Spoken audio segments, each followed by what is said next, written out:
唔講唔知，有啲國家喺3八婦女節可以放假。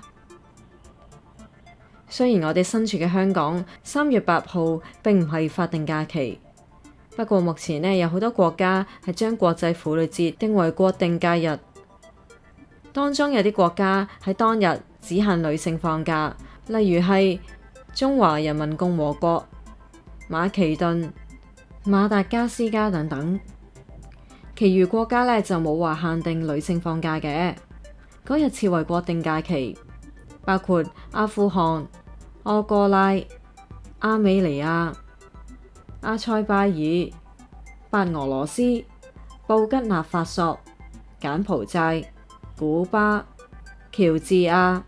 幾內亞比索、厄利瑞亞、哈薩克、吉爾吉斯、寮國、摩爾多瓦、蒙古、尼泊爾、俄羅斯、塔吉克、土庫曼、烏干達、烏克蘭、烏茲別克、越南同埋尚比亞等等。